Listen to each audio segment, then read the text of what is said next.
hati manusia yang meyakini Allah Maha Esa, Maha Kuasa. Tanpamu iman bagaimanalah merasa diri hamba padanya.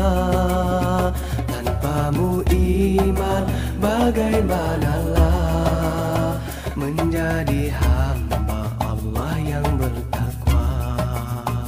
Iman tak dapat diwarisi dari seorang ayah yang bertakwa.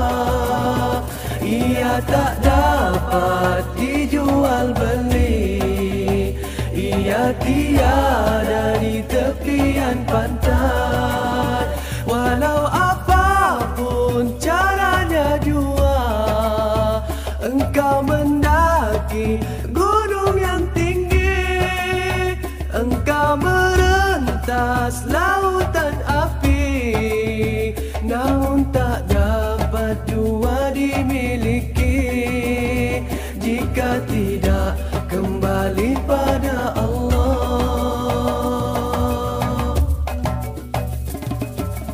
Iman adalah mutiara di dalam hati manusia yang meyakini Allah Maha Esa, Maha Kuasa.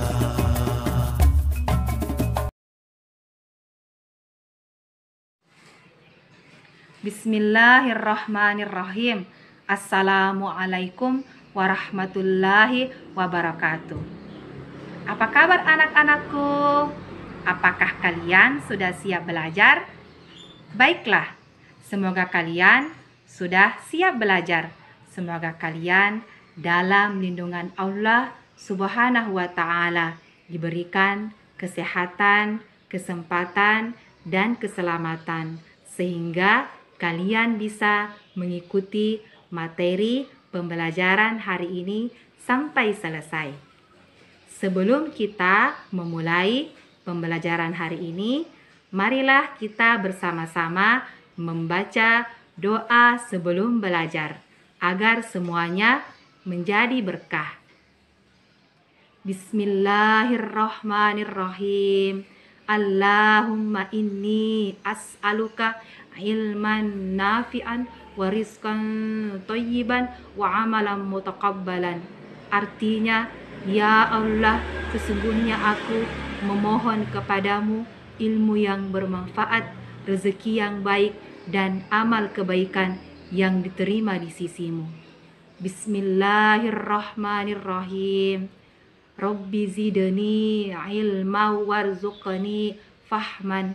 Artinya, ya Allah, tambahkanlah ilmuku dan berikanlah aku pemahaman yang baik dan benar. Bismillahirrahmanirrahim.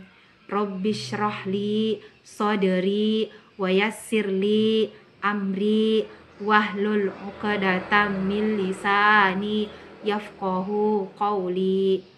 Artinya, ya Allah, lapangkanlah dadaku dan mudahkanlah urusanku, lancarkanlah lidahku agar mereka mengerti segala perkataanku.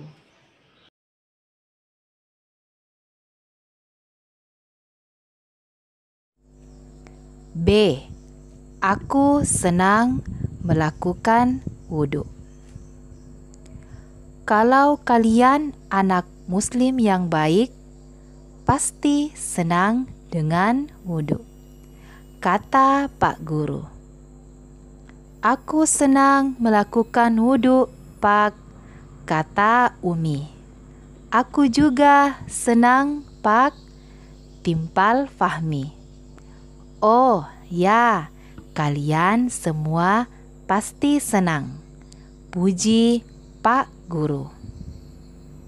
Kalian pasti masih ingat sewaktu duduk di kelas 2 SD 2 tahun yang lalu. ada pelajaran tentang melakukan wudhu. Sekarang pelajaran itu kita periksa kembali.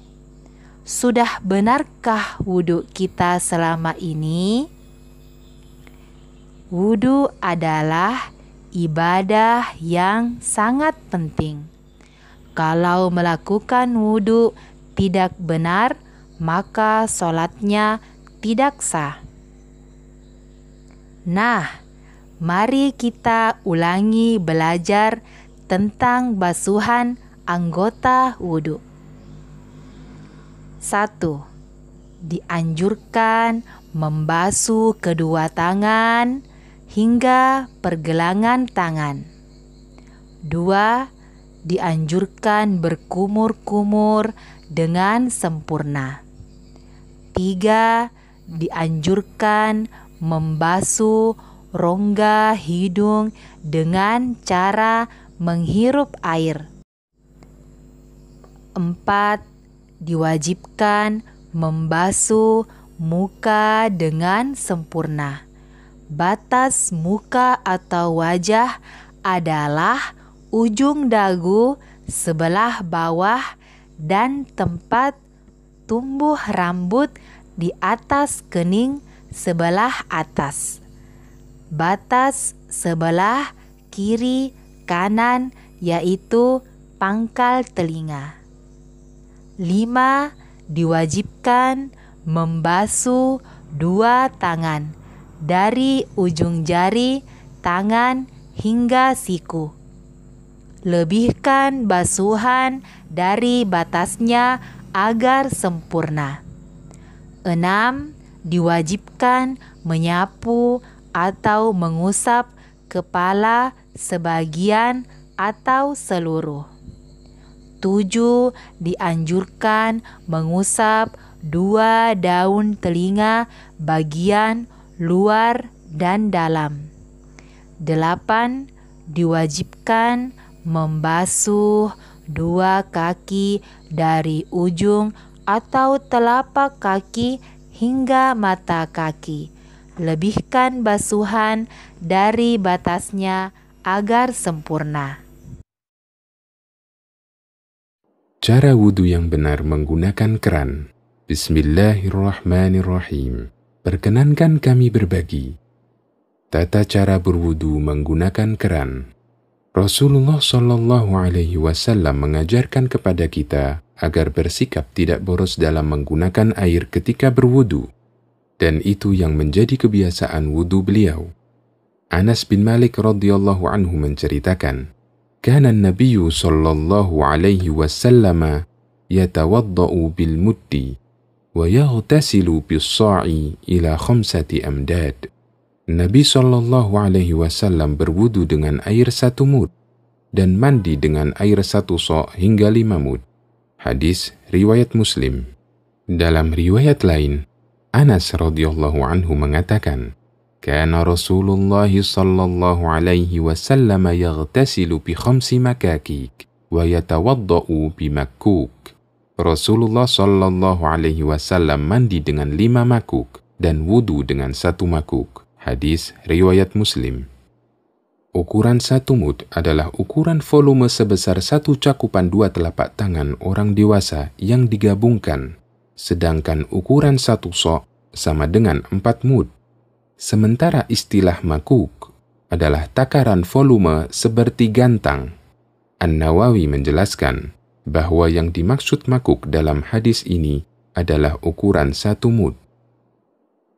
Di samping itu, Rasulullah Shallallahu Alaihi Wasallam juga melarang seseorang berwudu dengan mencuci lebih dari 3 kali. Dalam hadis dari Abdullah bin Amr bin As radhiyallahu anhuma, "Ja'a a'rabiyyun ila an-nabiy sallallahu alaihi wasallam yas'aluhu 'anil wudu', fa'arahu al-wudu'a thalathan, thumma qala hakadha al-wudu'u, faman zada 'ala hadha faqad asa'a wa ta'adda wa zalama." Ada seorang badui yang menghadap Nabi Shallallahu Alaihi Wasallam dan bertanya tentang tata cara wudu. Beliau pun mengajarkan wudu 3 kali. Kemudian beliau bersabda, "Seperti ini wudu yang benar. Siapa yang lebih dari 3 kali, dia telah berbuat jelek, melampaui batas, dan zalim." Hadis riwayat Nasa'i dan disahihkan oleh Al-Albani. Beliau sampaikan demikian agar umatnya tidak boros dalam menggunakan air ketika wudu. Cara wudu dengan keran. Mulailah berwudu dengan membaca basmalah. Nyalakan keran secukupnya agar tidak boros dalam menggunakan air. Cuci tangan 3 kali sambil menyela-nyela jari.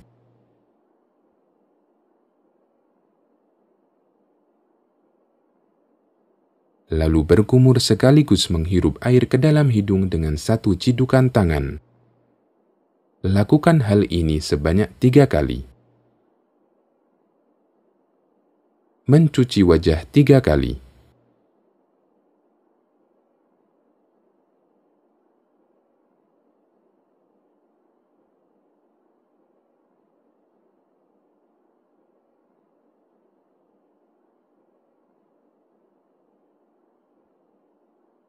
Cuci tangan sampai sedikit di atas siku 3 kali sambil menyela-nyela jari.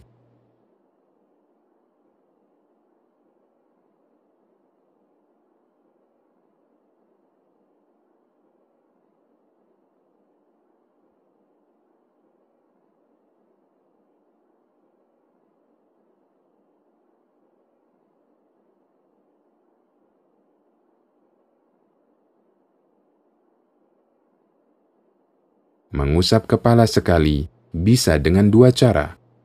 Yang pertama, setelah mencuci tangan, langsung mengusap kepala tanpa mengambil air yang baru. Yang kedua, mengambil air yang baru, kemudian dibuang, lalu digunakan untuk mengusap kepala.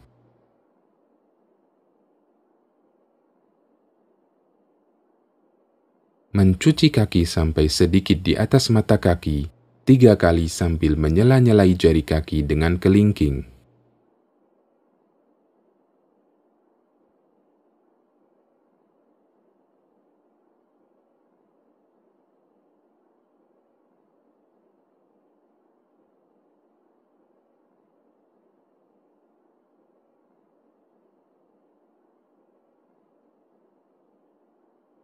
Berdoa setelah wudu tanpa mengangkat tangan. Asyhadu an la ilaha illallah wahdahu la syarikalah wa asyhadu anna Muhammadan abduhu wa rasuluh. Allahumma ja'alni minat tawabin waj'alni minal mutatahhirin. Demikian, semoga bermanfaat. Hukum bersuci dengan tisu. Syekh Ibnu Utsaimin menjelaskan, ada 3 hal yang dilakukan seseorang setelah buang air. Pertama, hanya bersuci dengan air saja, dan ini dibolehkan. Dalilnya hadis dari Anas bin Malik radhiyallahu anhu.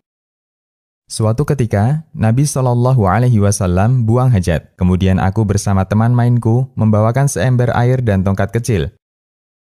Kemudian beliau bersuci dengan air. Hadis riwayat Bukhari dan Muslim.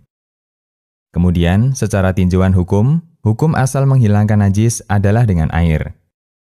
Kedua, bersuci hanya dengan batu saja, dan ini dibolehkan. Berdasarkan hadis dari Ibnu Mas'ud radhiyallahu anhu, bahwa Nabi SAW pernah buang air dan beliau meminta untuk dibawakan 3 batu. Namun beliau diberi 2 batu dan 1 kotoran kering keledai. Kemudian beliau mengambil 2 batu dan membuang kotoran kering keledai dan bersabda, "Ini benda najis." Hadis riwayat Bukhari. Dalil yang lain adalah hadis Abu Hurairah radhiyallahu anhu bahwa beliau membawakan beberapa batu untuk Nabi SAW. Beliau letakkan dalam sebuah kain dan beliau taruh di dekat Nabi SAW. Setelah itu Abu Hurairah pergi. Hadis riwayat Bukhari.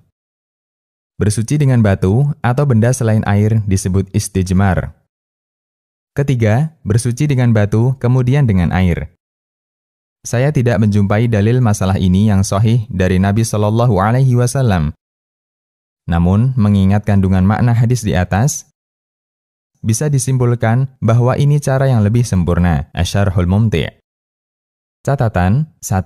Alat bersuci selain air tidak harus berupa batu, tapi bisa dengan benda apapun yang bisa menyerap seperti tisu atau kain. 2. Orang yang bersuci dengan selain air, baik batu atau tisu, minimal harus melakukan dengan 3 kali.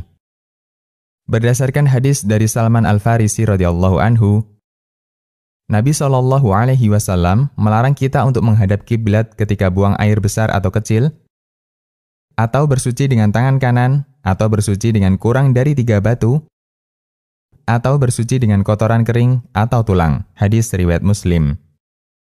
3. Jika lebih dari 3, maka jumlahnya dibuat ganjil, seperti 5 kali atau 7 kali, dan seterusnya. Dari Abu Hurairah radhiyallahu anhu, Nabi SAW bersabda, yang artinya, siapa yang melakukan istijmar, hendaknya dia buat ganjil. Hadis riwayat Bukhari dan Muslim. 4. Tidak boleh menggunakan tulang atau kotoran yang kering. Nabi SAW melarang menggunakan kotoran kering dan tulang untuk bersuci. Karena 2 benda ini adalah makanan jin, dan kita dilarang mengganggu mereka dengan mengotori makanannya. Sebagaimana dinyatakan dalam riwayat lain bahwa Nabi SAW ditanya, mengapa 2 benda itu tidak boleh digunakan untuk bersuci? Beliau menjawab, yang artinya, 2 benda itu adalah makanan jin. Hadis riwayat Bukhari. Demikian, Allahu a'lam.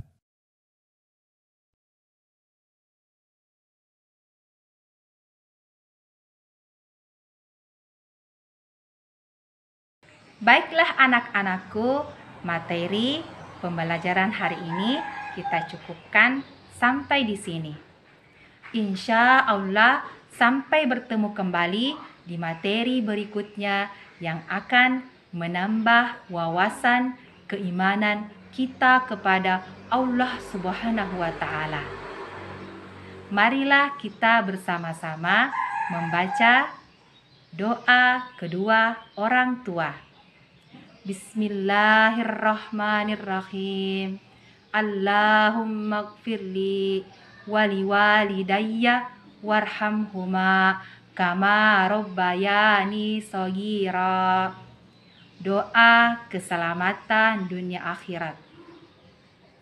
Bismillahirrahmanirrahim. Rabbana atina fid dunya hasanatan wa fil akhirati hasanatan wa qina azabannar. Doa terakhir, doa kafaratul majlis, agar supaya dosa-dosa kita diampuni oleh Allah Subhanahu wa Ta'ala. Bismillahirrahmanirrahim. Subhanakallahumma wa bihamdik asyhadu an la ilaha illa anta astaghfiruka wa atubu ilaik. Walhamdulillah. Wassalamualaikum warahmatullahi wabarakatuh. Iman adalah mutiara di dalam hati manusia yang meyakini Allah Maha Esa, Maha Kuasa. Tanpamu iman bagaimanalah merasa diri hamba padanya. Tanpamu iman bagaimana